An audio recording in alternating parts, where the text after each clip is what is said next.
Hello बच्चों, कैसे हैं आप लोग? बढ़िया। आज हम शुरू करेंगे क्लास 10 की फिजिक्स का first chapter light reflection and diffraction, प्रकाश परावर्तन तथा अपवर्तन का फोर्थ पार्ट। इससे पहले हम लोग 3 पार्ट कर चुके हैं। अगर आपने वो लेक्चर नहीं देखे हैं तो उनका लिंक नीचे मैं डिस्क्रिप्शन में दे दूंगा, पहले जाकर उन्हें देख लीजिए। और आज के इस लेक्चर में हम लोग पढ़ेंगे स्फेरिकल मिरर, गोलीय दर्पण। और लेक्चर शुरू करने से पहले अगर आप हमारे चैनल पे नए हैं तो पहले हमारे चैनल को सब्सक्राइब कर लीजिए, जिससे हमारे हर नए वीडियो का नोटिफिकेशन सबसे पहले आप तक पहुंचे। Spherical mirror. सबसे पहले आप मुझे एक सवाल का जवाब दीजिए कि what is the difference between sphere and this circle. गोले और वृत्त में क्या अंतर है? आप कहेंगे सर ये तो बहुत आसान क्वेश्चन है, बहुत छोटा क्वेश्चन है, क्या पूछ रहे हैं? बेटा, जब भी मैं अपने क्लास में पढ़ाता हूं, मैं ये क्वेश्चन पूछता हूं तो बहुत से ऐसे बच्चे होते हैं जिनको इस क्वेश्चन का आंसर क्लियर नहीं होता है। तो मैं आपकी जानकारी के लिए बता दूं, जो स्फेयर है, आपका गोला है, वो 3 डायमेंशनल है। और जो आपका सर्किल है, वृत्त है, वो 2 डायमेंशनल है। स्फेयर का एग्जाम्पल है फुटबॉल, यानी गोला आपका कैसा होता है? फुटबॉल जैसा होता है। और सर्किल, वृत्त का एग्जाम्पल है आपका बैंगल चूड़ी। तो हमारा गोला वृत्त कैसा होता है? चूड़ी जैसा होता है। तो आपकी समझ में आ गया होगा क्या डिफरेंस है। अब हमें क्या बनाना है? यहां पर हमें बनाना है स्फेरिकल मिरर। और इससे पहले वाले लेक्चर में मैंने आपको बताया था कि अगर हमें मिरर बनाना है तो हमें क्या चाहिए होता है? तो हमें एक बहुत ही स्मूथ और शाइनी सरफेस चाहिए होता है। तो यहां पर हम लोग क्या करेंगे, एक गिलास का हॉलो स्फीयर ले लेंगे, बड़ा सा, खूब बड़ा सा। एक कांच का बड़ा सा खोखला गोला ले लेंगे और उसका एक छोटी सी साइड काट लेंगे। जब हम वो साइड काटेंगे तो वो हमें कैसी दिखाई देगी? वो हमें जैसे आपका स्पून होता है, चम्मच होता है, उसके ऊपर वाले हिस्से की तरह बिल्कुल दिखाई देगी, इस तरीके से। तो ये आपका कट के हिस्सा आया है। इसमें जो हिस्सा आपका अंदर की तरफ दबा होता है, इसको हम लोग बोलते हैं कॉनकेव साइड, अवतल सतह। और जो हिस्सा आपका बाहर की तरफ उभरा हुआ होता है, इसको हम लोग बोलते हैं कॉन्वेक्स साइड, उत्तल सतह। अब हमें इसका बनाना है मिरर। तो अब हमें क्या करना पड़ेगा? हमें इसकी एक साइड में कोटिंग करनी पड़ेगी सिल्वर या फिर एल्युमिनियम की। क्यों करते हैं बताया था मैंने कि कोटिंग नहीं करेंगे तो जो हमारा गिलास है वो ट्रांसपेरेंट होता है, लाइट उसके आर पार हो जाएगी। और मिरर से हमें क्या करवाना होता है? रिफ्लेक्शन करवाना होता है। तो रिफ्लेक्शन करने के लिए हमें उसकी एक साइड पर कोटिंग करनी पड़ती है। अब हम कोटिंग किस साइड करें? कॉनकेव साइड पर या फिर कॉन्वेक्स साइड पर, दबी हुई सतह पर कि उभरी हुई सतह पर? तो इस बेस पर ये हमारे स्फेरिकल मिरर दो टाइप के हो जाते हैं। एक को हम लोग बोलते हैं कॉनकेव मिरर और दूसरे को हम लोग बोलते हैं कॉन्वेक्स मिरर। एक को बोलते हैं अवतल दर्पण और दूसरे को बोलते हैं उत्तल दर्पण। अब कॉनकेव मिरर किसे कहते हैं, अवतल दर्पण किसे कहते हैं? हमने मिरर लिया और अगर हमने उसकी उभरी हुई साइड उत्तल सतह पर एल्युमिनियम की या सिल्वर की कोटिंग कर दी और दबी हुई साइड यानी कि अवतल सतह को हमने एज ए रिफ्लेक्टिंग सरफेस, परावर्तक तल की तरह इस्तेमाल किया, तो जो ऐसा मिरर होता है, ऐसा दर्पण होता है, उसको हम लोग बोलते हैं कॉनकेव मिरर, अवतल दर्पण। यहां पे मैंने एक वर्ड यूज किया है, परावर्तक तल, रिफ्लेक्टिंग सरफेस। किसे कहते हैं परावर्तक तल, रिफ्लेक्टिंग सरफेस?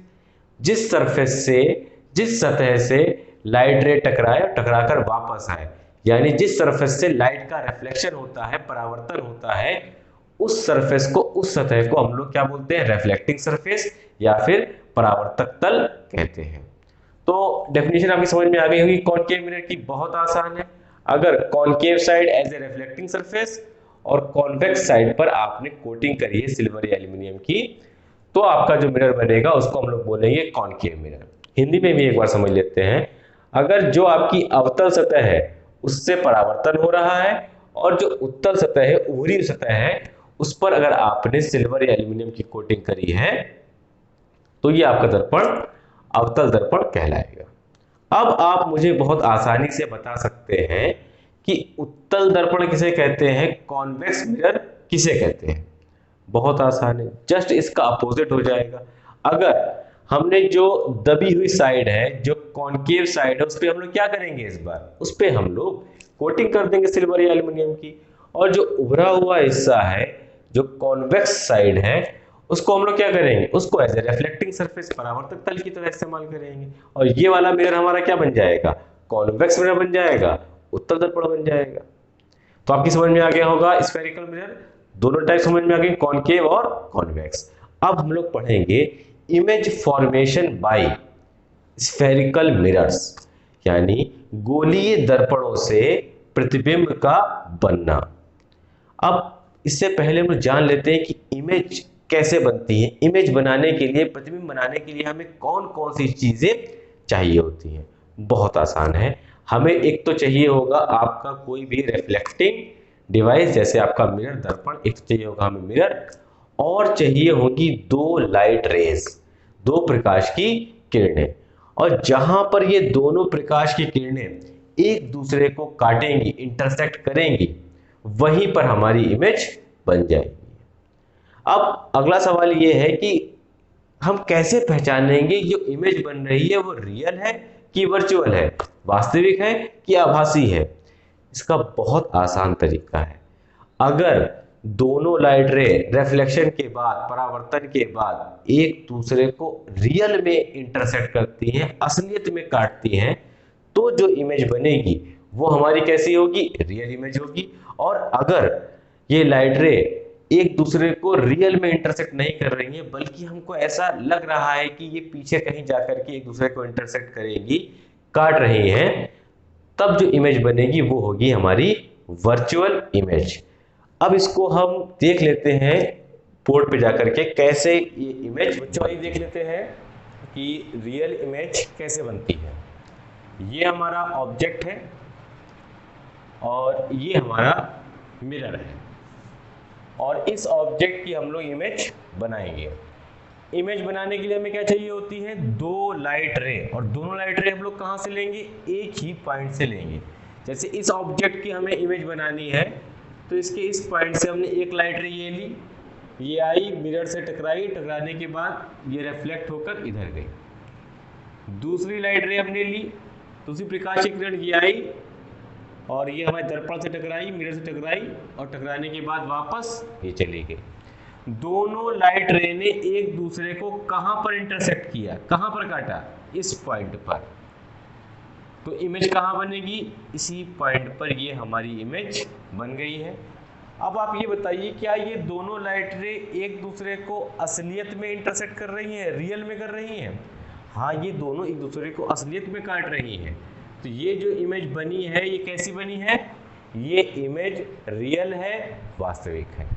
तो आपने देखा, अगर दो लाइट रे मिरर से रिफ्लेक्ट होने के बाद एक दूसरे को असलियत में इंटरसेक्ट करती हैं, रियल में काटती हैं, तो हमारी इमेज कैसी बनती है, रियल इमेज बनती है, वास्तविक प्रतिबिंब बनता है। दूसरा अपना देख लेते हैं हम लोग।